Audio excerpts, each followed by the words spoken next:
Molt bon dia, buenos días y bienvenidos a esta segunda jornada de conferencias en Magic Internacional. Una mañana que va a ser especialmente antropológica, cultural y donde vamos sobre todo a analizar y desentrañar enigmas de la historia.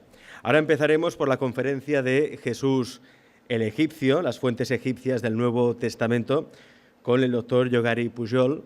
Acto seguido nos acompañará el doctor Josep María Fericla para hablar de los jíbaros, los cazadores de sueños, y sobre todo para hablar de su propia experiencia con los denominados estados expandidos de la conciencia. Es posible acceder a otros planos de existencia, a otras dimensiones a través de la experimentación con la ayahuasca, lo que se llama la medicina o remedio indígena. Es algo de lo que hablaremos hoy aquí en Magic Internacional con el doctor Josep María Fericla. A continuación, a la 1 de la tarde, nos acompañará el doctor Miguel Pérez Sánchez. Él es un arquitecto catalán que ha reconstruido virtualmente la gran pirámide de Giza, la que fue la morada del faraón Keops. Y según él, esta pirámide puede ser la prueba, la demostración de que en un pasado remoto hubo realmente un diluvio universal, entre otros enigmas que también se desvelan gracias al estudio del doctor Miguel Pérez Sánchez. Además, podremos ver aquí en la pantalla la reconstrucción de la pirámide de Giza, cómo fue en el pasado y bueno, pues todos los enigmas que desentraña. Luego descansaremos, volveremos a las 5 de la tarde a las 4 de la tarde con Magdalena del Amo. Ya es periodista, escritora y ha investigado muchos casos de las llamadas visitas de dormitorio. Esos visitantes nocturnos que aparecen de noche, que abducen. Bueno, es uno de los fenómenos más complejos y sin duda polémicos del fenómeno extraterrestre, ¿no? Y de los fenómenos ovni. A continuación nos acompañará Lorenzo Fernández, periodista, director de la revista Enigmas, para hablar de esa ansias obsesión que tuvo Hitler y el Tercer Reich en general con los objetos sagrados de poder. Nazis y objetos sagrados en busca del poder eterno. A las 6:15 nos acompañará la profesora Rosana Lara, toda una eminencia dentro del campo de la evidencia en España y fuera de España, y que llevará a cabo una experiencia de evidencia en directo y también dará sus predicciones de cara al año 2016, el año que viene. Y acabaremos la segunda jornada de conferencias de Magic Internacional con una conferencia muy interesante con Daniel Stulin. Daniel Stulin es periodista, escritor y exagente de la KGB. Él sostiene que en breve habrá una tercera guerra mundial motivada sobre todo por las tensiones entre Estados Unidos, China y Rusia. Hablará de este tema, entre otros relacionados con, como él define, las visiones geopolíticas del mundo. Y ahora sí, damos paso a la primera conferencia de esta mañana. Pido un fuerte aplauso para Yogari Pujol.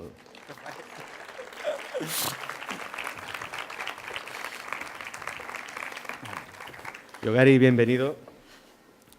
Puedes tomar asiento si quieres y de paso te presento. Muy bien, gracias. Porque Yogari ya es muy conocido, pero por si acaso os voy a explicar quién es. Bueno, la conferencia de hoy, como bien sabéis, Jesús de Nazaret, es al menos lo que vamos a demostrar o lo que va a demostrar Yogari. Jesús de Nazaret no fue ni el primero ni el único ser sobre la tierra que murió y resucitó al tercer día, ni el primero en multiplicar los panes y los peces, ni el único hijo nacido de una virgen. Antes que él en Egipto, el dios egipcio Osiris gozó de idénticos privilegios. Nos plantearemos dos preguntas claras. ¿Es la Biblia un plagio de cuentos egipcios? ¿Nació Jesús 3000 años antes de Cristo? Y lo haremos, como no, con Yogari Pujol, ex sacerdote, teólogo y autor de dos libros fascinantes que os recomendamos. Por una parte, el ya conocido Jesús 3000 años antes de Cristo, un faraón llamado Jesús, y el más reciente que podéis conseguir en las librerías, que es Érase una vez Jesús el Egipcio. Yogari, bienvenido. Muchas gracias. Todo tuyos. Bueno, pues muchísimas gracias. Creo que es la tercera vez que se me ofrece poder hablarles. Yo estoy muy contento de estar aquí. Y vamos a ver, hoy voy a hacer un tipo de charla. Me gustará también después que las personas puedan decir su opinión y entablar un diálogo. Pero hoy voy a hacer, digamos, como estamos en este marco de magia, algo muy arriesgado y peligroso. Todos ustedes se habrán preguntado, los magos, ¿cómo lo hacen? o sea, saber el secreto mágico de sus trucos. Y hoy voy a intentar ofrecerles una parte de los trucos de los que han inventado el cristianismo. Y esto es muy peligroso porque desvelar esto, pues evidentemente que comporta muchos riesgos y, digamos, muchas personas que quieren impedirlo. Pero hoy vamos a intentarlo.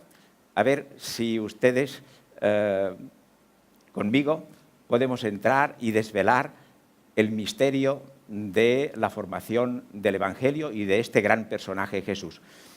Vamos para allá. Este es el libro que ahora está redactado y vamos a intentar analizarlo de cerca. Vamos a ver. Sí. Creo que es muy importante comprender, para desvelar este misterio, lo que sabemos hoy ya sobre el Antiguo Testamento. El Antiguo Testamento son una serie de libros que ustedes tienen que conocer, digamos el Génesis, el Pentateuco y muchos otros libros, pero ha habido un personaje muy importante como es Israel Finkelstein, este señor que es un arqueólogo, ya lo ven, del académico israelí, director del Instituto de Arqueología de la Universidad de Tel Aviv, y este señor, conjuntamente con un equipo, ha demostrado que el Antiguo Testamento, desde el punto de vista histórico, es inexistente y, por lo tanto, se ha fabricado todo un mundo, unas epopeyas y algo que no tiene consistencia en sí mismo histórico. Esto es muy importante porque significa que los que han hecho la Biblia lo han hecho por motivos, como dice el Finkelstein, pues para tener conciencia de un pueblo. O sea, el pueblo israelita, pues como todos los pueblos, el catalán y compañía, el español, todos tenemos algo aquí dentro y queremos ser nosotros mismos y tener una historia favorable. Pues este señor, además es interesante porque es judío y él pues ha desmontado el sistema histórico. Hay que distinguir siempre lo que es la gran espiritualidad, lo mismo que hablaremos después en el Nuevo Testamento con Jesús. Una cosa es lo que nos ha traído, las grandes ideas, lo del pensamiento, y la otra cosa es lo que nosotros quisiéramos que fuera verdad. Y este señor dice que no, que los grandes personajes de la Biblia son inventados.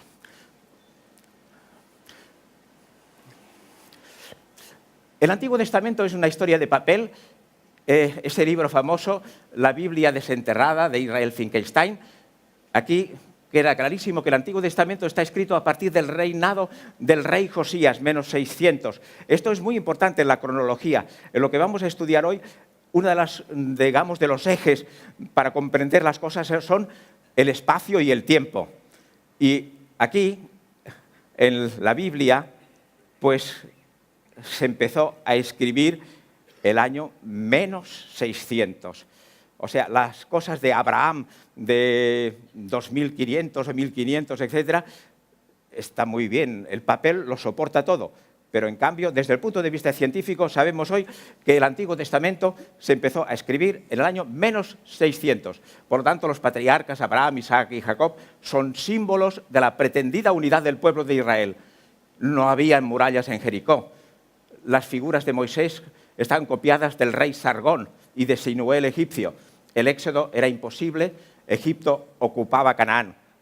Hay una serie de incongruencias terribles porque si Moisés se hubiera ido, en el momento en que se iba, encontraba otra vez los soldados egipcios, porque los soldados egipcios, el imperio egipcio, pues llegaba hasta Siria. Por lo tanto, es salir del fuego y caer en las brasas. Muy bien, sigamos. Otro asunto muy importante es este señor, Vladimir Prop. Vladimir Prop, desde el punto de vista científico, nos ha ayudado muchísimo. ¿Por qué? Porque observó que en los cuentos había funciones que no cambian, aunque sí cambian los personajes. Y después el jesuita Patrice Julien de Pomerol escribió un libro cuando un evangelio nos es explicado, es un análisis morfológico de la narración de Mateo. Y aplicó los mismos principios de Vladimir Prop, este ruso. La conclusión fue que el evangelio según San Mateo coincide con las estructuras de los cuentos maravillosos. Eso de Vladimir Prop, sigamos, nos ofrece esto. En las narraciones mágicas y las narraciones de este tipo hay una serie de funciones que se encuentran en todos los sitios. Casi me atrevería para que comprendan, en el guerrero del antifaz también los encontraríamos. ¿Por qué? Encontramos pues una salida del hogar, un alejamiento del hogar, una misión, una transgresión, un problema de interrogaciones, una información, una agresión, un héroe, un antihéroe, un auxiliar de la varita mágica, un combate, una victoria, un retorno, una transfiguración, un castigo. Todo esto son funciones que encontramos casi en todos los escritos de este tipo. Por lo tanto, si encontramos, adelante, por favor, los arquetipos, funciones comunes. El personaje de Jesús incorpora elementos idénticos a las historias de otros dioses, porque estas funciones persisten siempre. Son Horus, Osiris y Serapis de Egipto, Krishna en la India, Buda en la India, Mitra, Zaratustra. Mi profesor de egiptología, por ejemplo, un día nos explicó que como Buda es ni más ni menos que Harpócrates. O sea, en el transcurso de las civilizaciones, pues el imperio de Egipto hacia la India, ya no hablemos de Alejandro Magno, a través del camino de la seda hubo siempre una permeabilidad de las ideas. Y este profesor de egiptología, Jacques Parleva, de la Universidad de Estrasburgo, donde estudié yo, pues nos explicó un día cómo, a través de este contacto, se había formado Buda. Sigamos. Arquetipos de nacimientos. En el Génesis 2:22 se dice, y de la costilla de Jehová, Dios tomó del hombre, hizo una mujer y la trajo al hombre. Dijo entonces Adán, esto es ahora hueso de mis huesos y carne de mi carne. Esta será llamada varona porque del varón fue tomada. Pero fíjense bien, tenemos una representación increíble. Sigamos, por favor. Arquetipos de nacimiento. Fíjense, algo increíble. Pintura del período Pala que ilustra el milagroso nacimiento del Buda Gautama emergiendo de un costado de la reina Maidevi. ¿Lo ven allí? Y si ahora lo miramos, fíjense, ¿lo habían visto algunas veces ustedes? Yo lo descubrí hace poco, porque es muy curioso, porque más o menos, si decimos que esas historias del Génesis están en el año menos 600, y ese periodo de Buda, etc., bueno, fíjense, es muy curioso. Tenemos aquí arquetipos de nacimiento. Primera parte. Vamos a ver. Hoy vamos a analizar lo que es el problema de Jesús. El problema de Jesús, hemos de distinguir muchísimo lo que es el corazón, lo que es, digamos, lo histórico. Muchas personas,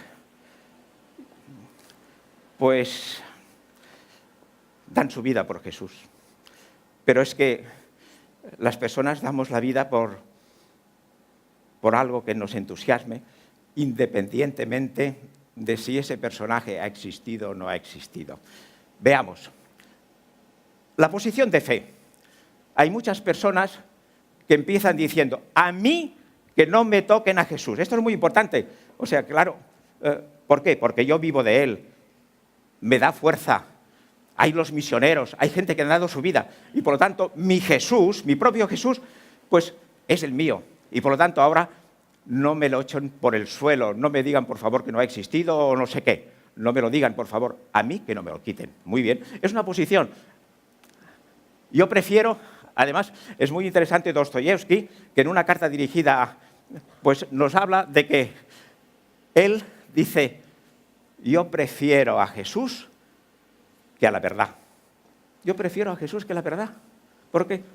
Pues porque mi Jesús me da vida. Me importa un pito la verdad, histórica o lo que sea. Jesús para mí es Dios, Jesús es un personaje histórico, los evangelios son palabra de Dios, inspiración divina. Él es manso y humilde de corazón. Ya está. Ahora, la posición crítica. Cada uno de nosotros se tiene que situar. Ahora, aquí muchos ya se han situado. Ahora veamos otros. La posición Jesucristo, no. Solo Jesús. Esta distinción de Jesucristo, o sea, Jesús sí que ha existido, pero este Jesucristo, en el momento en que se le da pues, toda esa dimensión divina, muerte, resurrección, milagros, etc., pues no. En cambio, Jesucristo sí. Jesús solamente hombre. Jesús mito. Los evangelios palabra de hombres. Creación literal total. Y después la posición crítica dice, hombre, no es tan manso y humilde de corazón, porque azota a los vendedores del tiempo. No los azota. En el evangelio griego dice algo muy interesante. Jesús fabrica él mismo el azote. O sea, es muy interesante que ven ustedes a un hombre, Jesús, que quiere expulsar a los mercaderes del templo y coge un azote y tal. No, el evangelio es fantástico. Él mismo fabricó el azote. O sea, que es algo muy pensado. Sigamos. Vamos a ver. Piensen un poquitín. ¿De quién es esta frase? Y también a aquellos mis enemigos que no querían que yo reinase sobre ellos, traedlos acá y decapitarlos delante de mí. Ustedes conocen, esto suena un poco a noticias que hemos visto en la televisión hace poco, gente que corta el cuello. ¿Saben ustedes decirme dónde está? ¿Quién ha dicho esto?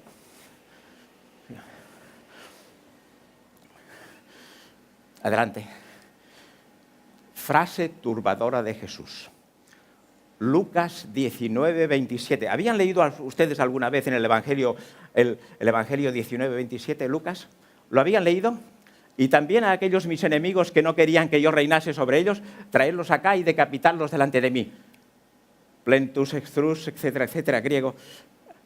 Katasfasati.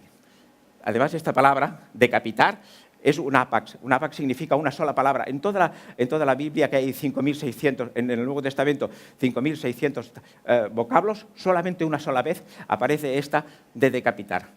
Esto es de Jesús de Nazaret. ¿No lo habían leído nunca? Adelante, por favor. Charles Talbert. En la investigación que hoy estamos haciendo es muy importante ese personaje, muy importante. ¿Por qué?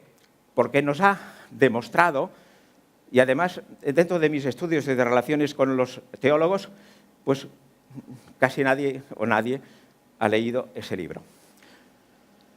Profesor de religión de la Wake Forest University, y en 1974 publica su libro Patrones literarios, temas teológicos y el género literario de Lucas.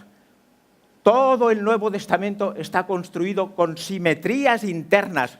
¿Saben lo que significa simetrías internas?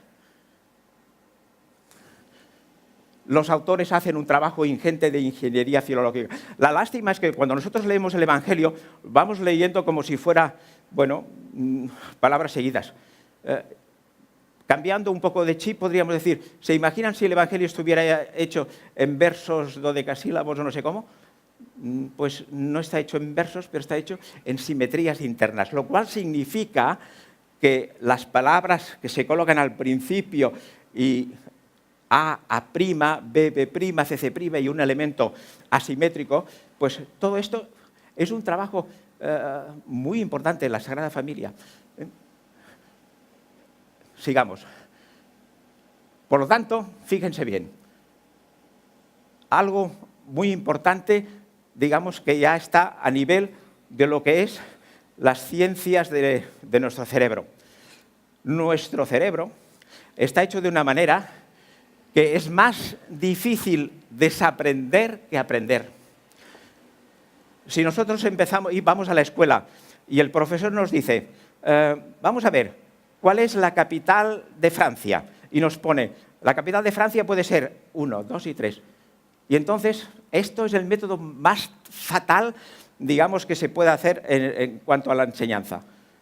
La enseñanza tiene que ser sin error. Porque si tenemos la mala idea de colocar la capital de Francia y ponemos 3 cosas distintas, muy mal, muy mal. Y nosotros a nivel, digamos, del cristianismo hemos aprendido muchísimas cosas y por lo tanto tenemos unos prejuicios muy difíciles de sacar. Lo que hemos aprendido en nuestra niñez permanece toda la vida. Verdad o error es muy difícil de detectar. Muchas veces no tenemos nada. ¿Por qué? Ya veis que en los políticos, la gente religiosa, todo el mundo, los padres, intentamos inculcar a los niños, porque la mente del niño es, bueno, muy débil, entonces les inculcamos algo. Y por lo tanto, las conversiones casi no existen. Los que son cristianos, los que son de otra religión son otra religión. Creo que solamente hay un 6% de gente que haya cambiado de religión, muy pocos, poquísimos, porque lo que nos han inculcado dentro lo tenemos para siempre. Pero uno puede trabajar eso. Nuestro cerebro acumula conocimientos, pero no posee en principio ningún detector de mentiras.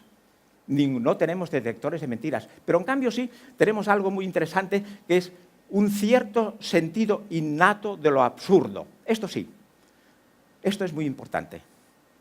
Y esto es lo que hemos de trabajar. Por lo tanto, es absurdo pensar, la primera cosa ya, que el Evangelio lo escribieran unos pobres pescadores. Lo tenemos dentro. ¿Quién escribió el Evangelio? Pues, ¿quién escribió el Evangelio? Los pescadores, no. No. ¿Por qué? Porque el Evangelio está escrito en simetrías internas y esto no lo hace cualquiera. Esto lo hacen solamente los filólogos especializados, que veremos quién lo ha podido hacer, lo veremos. Pero ya de entrada hemos de abandonar una serie de cosas que tenemos ahí dentro. Sigamos. Jesús, mito o historia. Perdón, tengo un poco de... Ustedes no, que están tranquilos, pero... Vayan leyendo.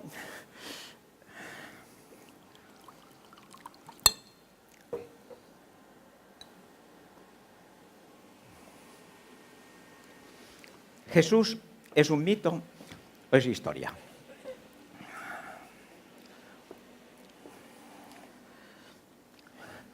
¿El mito qué es? El mito es palabras. Es un relato, un cuento, es un relato tradicional sin autor, ni tiempo determinado, que se refiere a acontecimientos prodigiosos protagonizados por seres sobrenaturales, extraordinarios, etc. En cambio, la historia es otra cosa. La palabra historia deriva del griego historia, que significa inquirir, preguntar, investigar. Es un relato transmitido por un autor, que se refiere a acontecimientos protagonizados por seres naturales de carne y hueso, tales como los habitantes de la Tierra.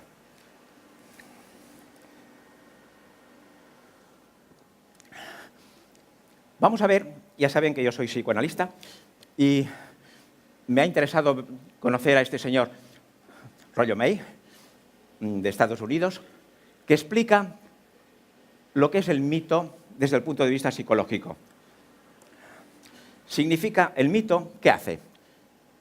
Otorga un consuelo, un objetivo de vida, calma a los individuos. Así sucede con los mitos que hablan de la muerte, el sufrimiento, la victoria final. Por lo tanto, los mitos no son historias alejadas de la persona, sino que funcionan como un asidero existencial, un motivo de vida. Los mitos vivimos de ellos y nos va bien. ¿Por qué? Si este mito me gusta, ¿por qué tengo que sacarlo de mí?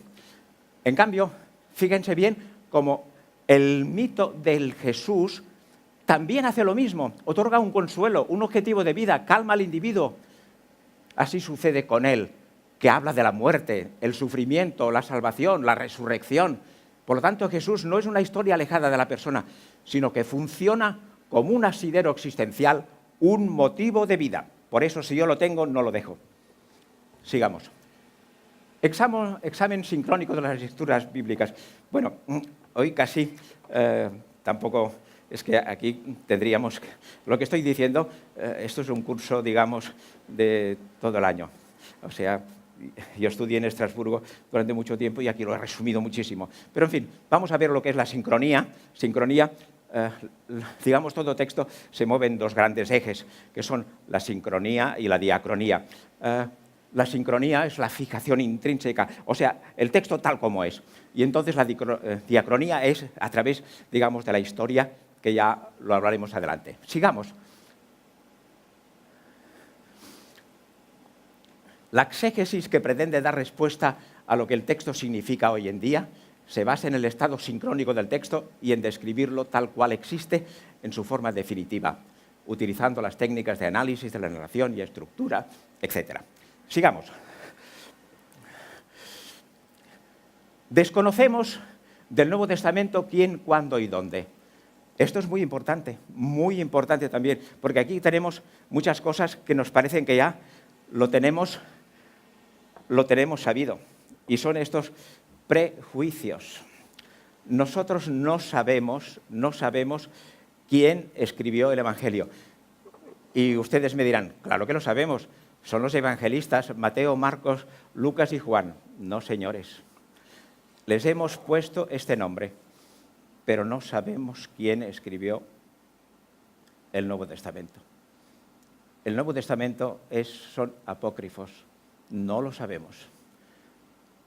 No sabemos cuándo, pero en cambio sí que todos los especialistas dicen que, de cara al tiempo, pues todos los evangelios se escribieron después de la destrucción del Templo de Jerusalén, o sea, en la guerra judía después del año 70.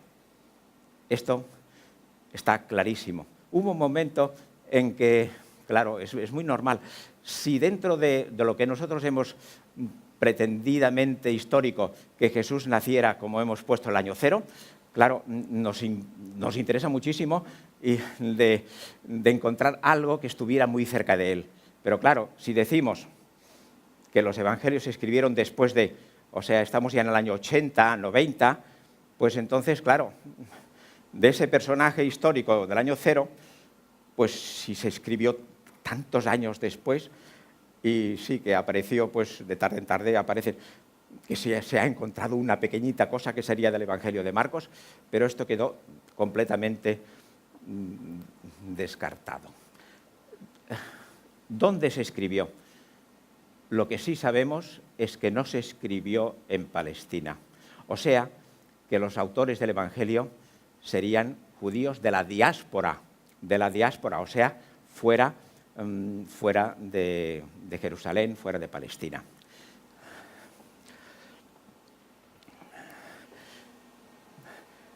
Bueno, pues vamos a ver eso del cuándo, porque es muy importante en la cronología.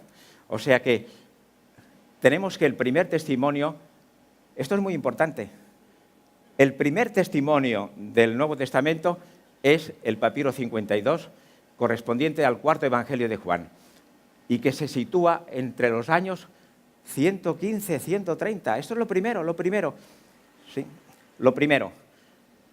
Después de la destrucción del Templo de Jerusalén por Tito y Tiberius, en agosto del año 70, la destrucción de Jerusalén, y por lo tanto quedó arrasada. Por lo tanto, pretender que allí se estuvo escribiendo algo, pues imposible, porque no existía. O sea que este hecho fue es digno de tener en cuenta en cuanto a la redacción. Sigamos. Este es el anverso y el reverso del papiro 52, Papyrus Ryland, Juan 18, 31, 33 y Juan 18, 37, 38. Ese trocito de nada de 1 centímetro cuadrado es lo primero, el primer testimonio que tenemos cristiano. Y esto, según el carbono 14, etcétera, pues nos situamos en el año 125. Y no se ha encontrado, fíjense bien, nada, de nada, de nada. ¿Saben lo que significa nada, de nada, de nada del cristianismo? Nada. No hay iglesia, no hay reliquias, no hay nada, de nada, de nada. Este es el primer testimonio cristiano, el año 120. Luego, evidentemente que a partir de aquí vamos a hacer una reconstrucción para atrás. Fíjense, esto los científicos, los que trabajan en esto, pues nos han ofrecido, en fin, lo que está en rojo, pues son las palabras que están aquí, en ese pequeño texto. No tenemos tiempo de irlo explicando porque cada una de esas cosas estaríamos en una clase. Sigamos. Esto es interesante, aunque no ha sido autentificado. Es un supuesto fragmento del Evangelio de Marcos en una momia egipcia. El texto griego que aparece allí lo he puesto yo, pero no es el que ha descubierto esto, el que ha encontrado ese trocito en una momia egipcia, hace ya 2 años que lo ha encontrado. Y está diciendo que lo va a publicar. Y no hay forma. No sé qué pasa. Y por tanto no sabemos exactamente el tipo de texto. Pero si fuera así, esto va a favor, digamos, de mi tesis. ¿Por qué? Porque significa que, y además he sabido que es después del año 70, o sea, estamos en el año 90, tendríamos ya, pues, que los cristianos habrían colocado en una momia egipcia un trozo del Evangelio. Pues estupendo, estupendo. No pasa nada. Pero no, cuidado, esto no está todavía claro porque, ya les digo, que no se ha publicado. Cronología de los papiros. Lo que hemos encontrado, ya han visto el Evangelio de Juan, en el año 130. El Evangelio de Mateo, 150, 200, o sea, más tarde todavía. El Evangelio de Marcos, el año 250.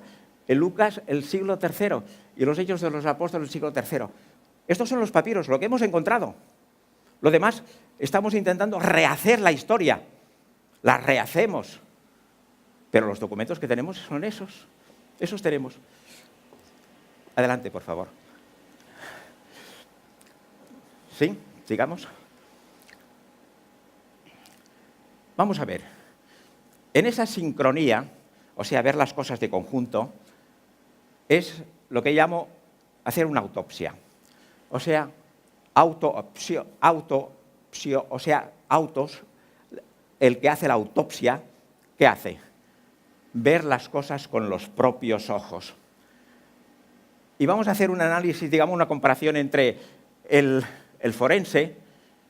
El forense, cuando hace una autopsia, no hace una descripción de las apariencias, esto lo hace la policía. Hemos encontrado un cadáver, mira, un cadáver, estaba aquí, estaba allá, muy bien, eso lo hace la policía. Pero el forense no hace eso. ¿El forense qué hace? El antropólogo forense hace un estudio científico de los restos humanos, desde la muerte biológica hasta que llegan a nuestras manos para su investigación. Y es lo que intentamos hacer aquí. Yo quiero ser también, si me lo permiten, un exégeta forense.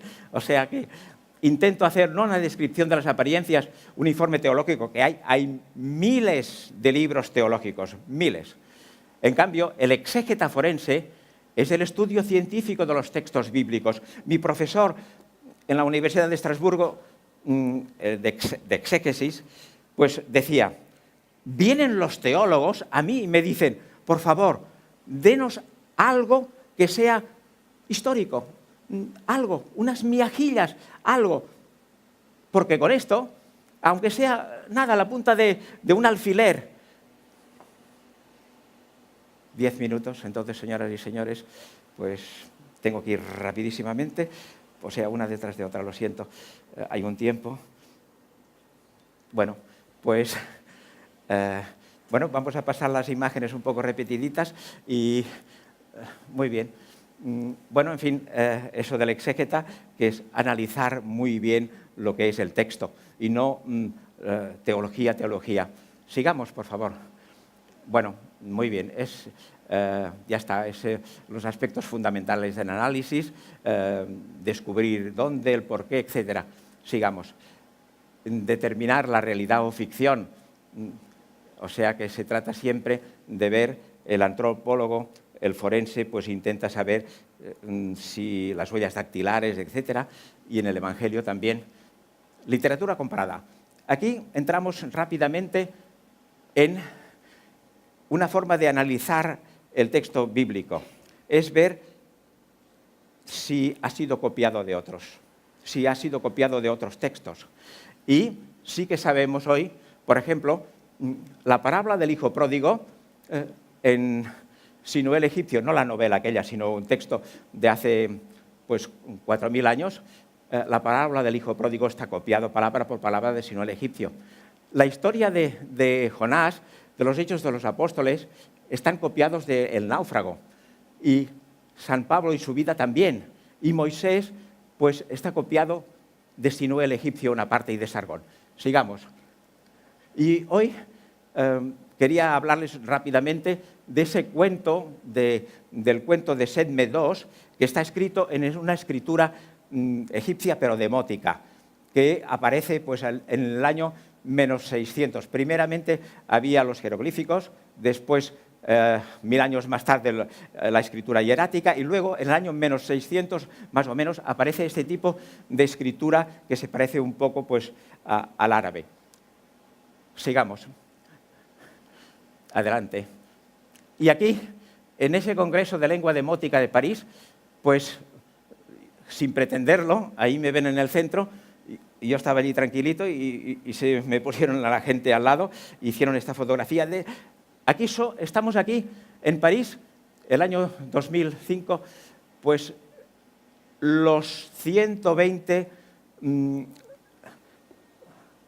digamos, investigadores que conocemos o trabajamos los textos egipcios en escritura demótica. Uno puede decir, yo soy egiptólogo, yo soy egiptólogo, pero cuidado, si me preguntan ustedes, ¿de qué dinastía es Seti I? No lo sé. Y dirán, ¿usted es egiptólogo y no sabe de qué dinastía es Seti I? Pues no lo sé, porque el saber es grandioso. En cambio, sí que sé algunas cosas que los demás no saben, porque el saber es muy limitado. Pues entonces aquí, esta gente, estamos trabajando textos en escritura demótica. Y el texto muy importante de Sedme II, pues este es un cuento que se escribió más o menos el año menos 300 en el dominio de los Ptolomeos, y este cuento, creo yo, y quisiera hoy rápidamente demostrarles que ha sido utilizado por los evangelistas para copiarlo casi al pie de la letra. Sigamos. El cuento de Sedme II. El cuento de Sedme II es muy interesante porque se refiere muchísimo a la venida de lo que nosotros conocemos por los Reyes Magos. Los Reyes Magos, pues ese cuento habla de eso. Habla de unos magos de Etiopía que se presentan a la corte del faraón y entonces le entregan, uno de ellos le entrega un rollo de papiros y le dice, a ver, aquí los sabios egipcios, ¿tenéis a alguien que pueda leer sin abrir el rollo lo que está escrito? Y evidentemente que esto provocó un caos terrible, es el efecto mariposa. Algo terrible en la corte real, porque claro, si los enemigos, los de Etiopía, pues son más sabios, tienen más fuerza en la magia que los de Egipto, estamos perdidos, entra el caos. Y entonces, pues aquí resultó, y ahora voy rápido, pues que el padre del niño que estaba al servicio del rey, pues llegó a su casa y estaba completamente apesadumbrado y bueno, roto por dentro, porque el faraón estaba ya pues hecho trizas, porque era el fin del poder. Y entonces el hijo de este Sedme, que se llamaba Osiris, pues le dijo, papá, si esto es lo más fácil del mundo, leer eso, esto es fácil, yo hago eso. Y bueno, y a partir de aquí, ese niño es ni más ni menos que la prefiguración de Jesús, porque en muchísimas cosas es exactamente igual. Sigamos. Y aquí, pues en esa, Sedme II, o la venida al mundo de este niño Osiris, para salvar a Egipto de la magia negra de los magos etíopes. Y entonces se entabla una serie de lucha que veremos en unos momentos cómo todo esto ha pasado al Evangelio. Y aquí tenemos, fíjense, ese libro está además con una serie de... Aquí sí que una imagen vale más que 1000 palabras. El libro también está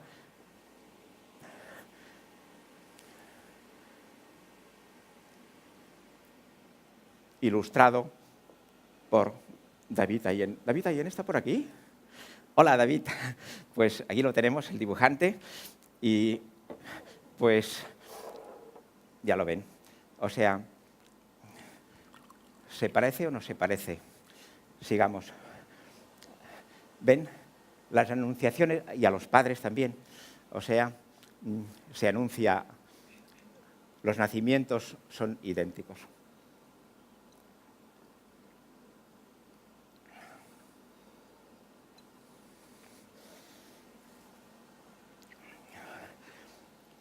Fíjense en eso. Un calco, 12 años, los dos. ¿Sí?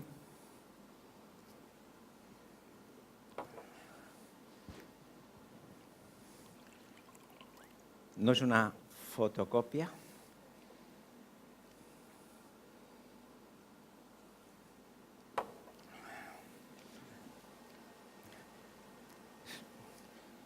Y aquí la historia de... Es muy interesante cuando el Evangelio de Mateo, que es el único sitio donde leemos la historia de los Reyes Magos de Navidad, pues es muy interesante porque esto es el final del cuento egipcio. Al final del cuento egipcio, Jesús o el mago, ese sí Osiris, ganan. Y por lo tanto, los magos, esos etíopes, se prosternan delante del niño, de sí Osiris o de Jesús. Es fantástico. Pero los que hacen el Evangelio, como son muy listos, no han copiado ese texto, el de Sedme II y el de 1 y muchos otros que han intervenido, siempre textos egipcios, para la formación del Evangelio. Han desbaratado el asunto. O sea, en un rompecabezas, cuando tenemos el rompecabezas todos allí, con las piezas todas juntitas, dice, hombre, si esto es el mar, si esto es una montaña, si esto es una casa, pero ustedes ya saben, si cogen la caja y le dan la vuelta y luego tenemos todo desparcido, a ver, ¿quién es el que sabe poner las piezas en su sitio? Pues esto es un trabajo muy laborioso y ya está. Sigamos. Aquí también hay un anuncio de los latigazos en público, etcétera.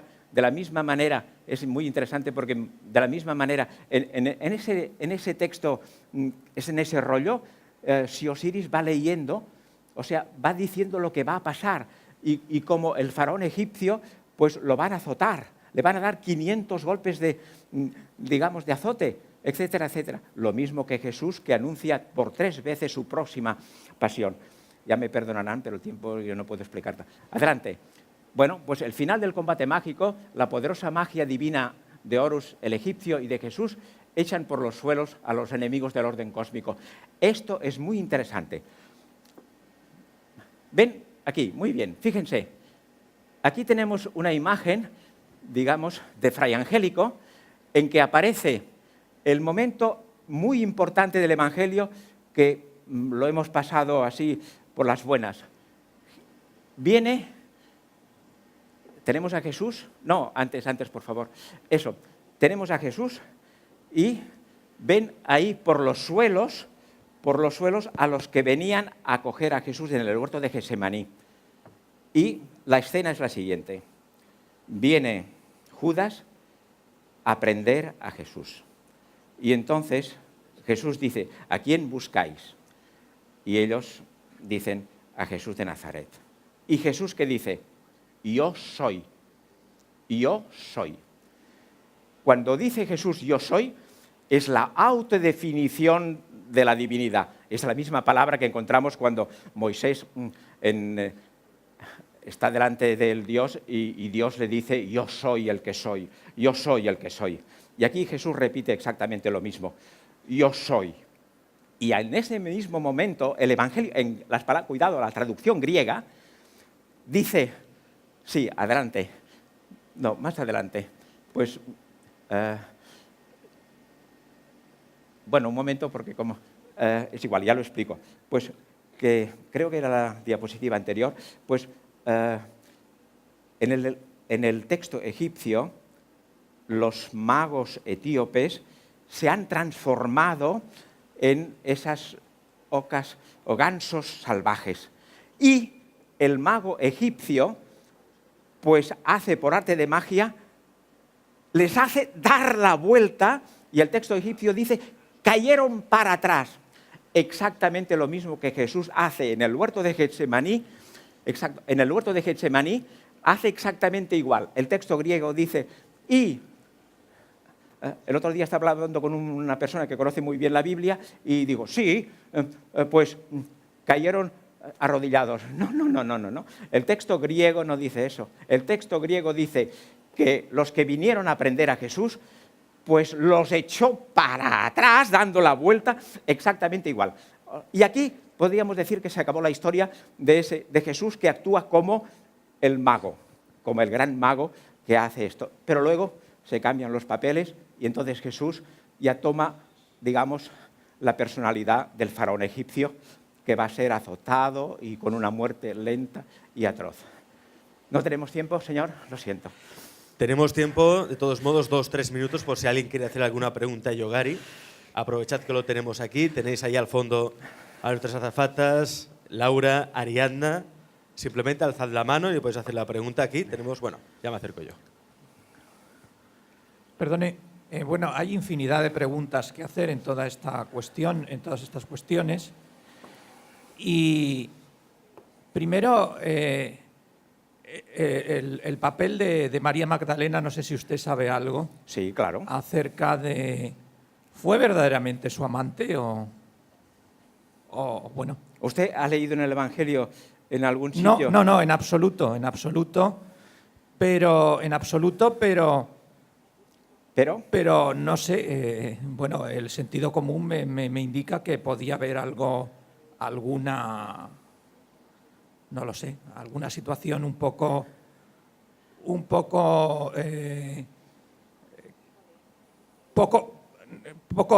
oculta detrás del Evangelio que nos haga suponer que a lo mejor pudo haber algo, no lo sé. Bueno, esa pregunta es muy interesante. Vamos a ver. Una cosa es, no he tenido tiempo de explicarlo todo, pero evidentemente comprenderán que para mí Jesús no ha existido. Pero además es igual. Los que, vamos a ver, a veces estamos aquí. ¿Es que Jesús ha existido o no ha existido?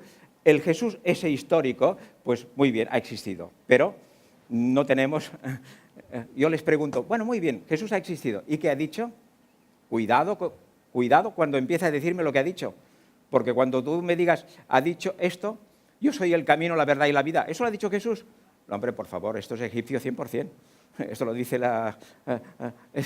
es la diosa Mat. La diosa Mat, pues dice eso, yo soy el camino, la verdad y la vida. O sea, cuidado cuando empieces a hablar sobre algo que Jesús, estás listo. Porque todo lo que dice Jesús es egipcio.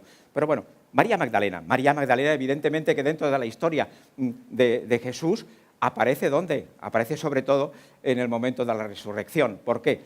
Porque lo hemos de comprender dentro de lo que son los símbolos y la estructura mental del egipcio, pues para cuando un muerto, o sea, cuando tenemos al faraón, lo tenemos en un sarcófago, lo tenemos allí, hay que resucitarlo.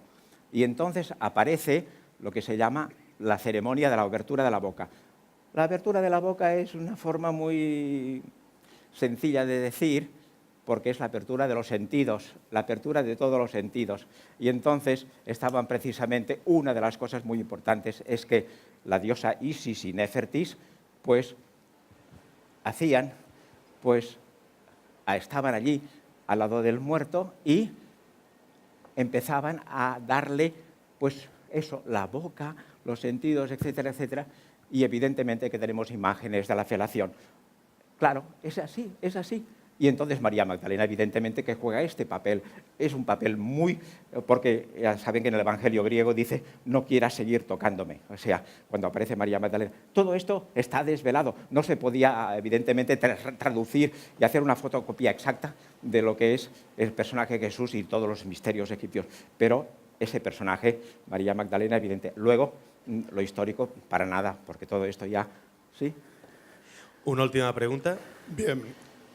Toda la cuestión esta que ha planteado previamente me parece interesante. ¿Se me oye bien? Sí, sí, muy bien. Y estoy de acuerdo en conjunto con todos, incluso con otras variantes. Pero hay una cuestión que a mí me interesa desde el punto de vista histórico, y es la existencia de dos cristianismos que tienen su eje en la protección que brinda el emperador Vespasiano a Claudio Josefo, el cual justamente en sus escritos señala que él no quiere mentir, pero claro, está obligado a no decir nada. En este caso, yo considero que el silencio, digamos, de Claudio Josefo representa el proceso de falsificación, digamos, de la historia a partir de los textos de Flavio Josefo y la existencia de dos movimientos cristianos. Uno, podríamos decir, clandestino y revolucionario, que se inspira en el texto del Apocalipsis, y otro, elaborado, digamos, por lo que yo llamaría el Consejo Secreto de Defensa de la República, creado en tiempos del emperador Vespasiano y continuado a lo largo del tiempo, cuyo objetivo sería crear un movimiento cristiano que aplicara el programa que plantea Celso en su escrito contra el cristianismo. No sé si usted estará de acuerdo con esto o no. La lástima porque las 10 diapositivas hablan de eso. Hablan de los dos, que es muy importante, de los dos judaísmos, unos que están a favor de Roma, que son los que vienen de Alejandría, y también Flavio Josefo, después de que lo han derrotado y lo presentan, Flavio Josefo lo llevan los romanos a Jerusalén y entonces Flavio Josefo les dice a los que están dentro de las murallas de Jerusalén: tenéis que saber que Dios os ha abandonado, Dios no está en Jerusalén, Dios está en Roma. Es increíble que un judío diga esto. Ha habido precisamente un cambio en la historia y en ese momento se ve que Roma, la Pax Romana, que lo explicaría aquí, pues entonces este Josefo pues será conocido por Flavio. ¿Por qué? Porque es de la familia flaviana, le colocan de honores, porque ha dicho esto. Y además les está diciendo: tenéis que saber que vosotros, los judíos de Jerusalén, los que estáis en contra de Roma, no lucháis solamente contra los romanos, estáis luchando contra Dios. Eso lo escribe el señor Flavio. Pero además, hoy hubiera querido hablar de Tiberius Julius Alexander. Tiberius Julius Alexander. ¿Saben quién es? Ese Tiberius Julius Alexander es un judío de Alejandría. ¿Y saben quién es Tiberius Julius Alexander? El único general romano judío que estaba presente con sus soldados en Jerusalén. Estaba en Alejandría y Tiberio lo llamó. Y entonces, con sus 2000 hombres, pues él era Tiberius Julius Alexander. Es muy importante y nadie lo conoce. ¿Alguien de ustedes conoce a Tiberius Julius Alexander? Mírenlo en Wikipedia o donde sea, pero sabrán que este hombre es un judío muy importante. Además, el año 40 era gobernador en Jerusalén. ¿Saben qué hizo este judío gobernador prorromano en Jerusalén? Crucificó a 2 de los hijos de Judas el Galileo, que era un celota, lo que diríamos la ETA, etcétera, etcétera. Señores, yo continuaría. Yogari, muchas gracias.